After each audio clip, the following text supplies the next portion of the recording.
Okay. Hi, Mr. Perry. This is Mr. Jack. He's gonna be my client today. I'm gonna do my NG tube video for you. So I would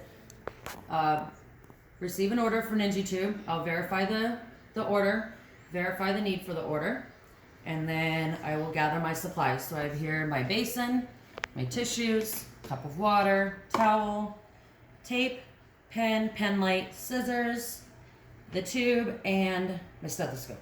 Okay, so when I enter the client's room, I have my supplies ready. I will introduce myself, perform hand hygiene, verify client's name, date of birth. Then I will assess the client. I will ask if the client's had any history of nasal polyps, nasal surgeries, nosebleeds. I will auscultate lung sounds. We'll listen to Mr. Jack's lungs. Mr. Jack sounds good. Okay. Oops, sorry, Jack. Okay. I will then take my pen light and I will look in the nares and I will look for any deviated septum, nasal polyps, or anything that could be a potential issue during insertion. Once that's finished, I will, obviously I've given privacy to the client. I will raise the head of the bed, high Fowler's position. I will cover the client with a towel. And then I will, obviously, hand hygiene, don gloves. Sorry, I don't have gloves. So I don my gloves and I get my kit ready. So I get my tube ready. I will attach the syringe and the anti-reflux valve. I will measure the tube. So I will go from nares to ear and then ear to xiphoid process. Then I will take my tape that I've prepared and kind of just temporarily leave it there. Okay, so I will dip the tube inside the lube and I will instruct the client to keep his chin towards his chest to help placement, and here's water.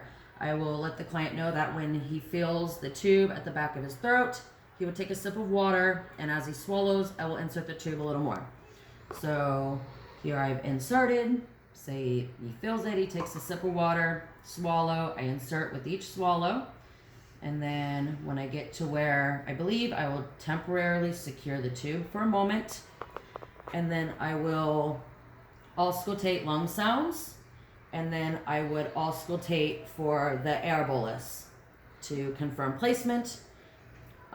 Once I've done that, I don't have an attachment piece, but I would, instead of this, attach it to the client and mark the tube with the pen of where it is. Once I'm finished, then I will aspirate the gastric contents and I will check pH, so it should be anywhere between 1 and 5.5.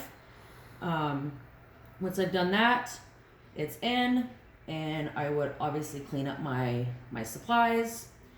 He would have an x-ray to confirm placement.